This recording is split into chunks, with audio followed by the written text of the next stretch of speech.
സംസ്ഥാന സർക്കാരിനു കീഴിൽ 23 തസ്തികകളിൽ അവസരം. PSCയിലേക്ക് ഓഗസ്റ്റ് 31 വരെ അപേക്ഷിക്കാം. പിൻതീതി വച്ച ചെക്ക് എന്ന് ഗാന്ധിജി വിശേഷിപ്പിച്ചത് എന്തിനെ?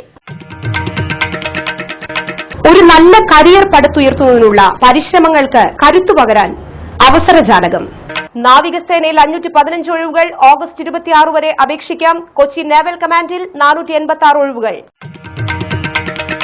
ധവളപ്രകാശത്തിൽ 7 നിറങ്ങളുണ്ടെന്ന് കണ്ടെത്തിയ ശാസ്ത്രജ്ഞനാര്? കൊച്ചിൻ ഷിപ്പ്യാർഡിൽ 422 ഒഴിവുകൾ. ഓഗസ്റ്റ് 24 വരെ അപേക്ഷിക്കാം. PSC അറിയിപ്പുകൾ. സർക്കാർ അർദ്ധ സർക്കാർ സ്ഥാപനങ്ങളിലെ തൊഴിലവസരങ്ങൾ, പരീക്ഷാഫലങ്ങൾ, കരിയർ വികസനം സംബന്ധിച്ച് നിങ്ങൾ അറിയാൻ ആഗ്രഹിക്കുന്ന എല്ലാ കാര്യങ്ങളും നിങ്ങൾക്ക് മുൻപിൽ അവസരജാലകത്തിലൂടെ. അഫ്ഗാനിസ്ഥാനിലെ ദേശീയ വിനോദം ഏത്? അവസരജാലകം മറക്കാതെ കാണുക നമ്മുടെ സ്വന്തം ചാനലിൽ. പൊതുമേഖലാ ബാങ്കുകളിൽ പ്രൊബേഷണറി ഓഫീസർമാരുടെ 8822 ഒഴിവുകൾ. ഓഗസ്റ്റ് 13 വരെ അപേക്ഷിക്കാം.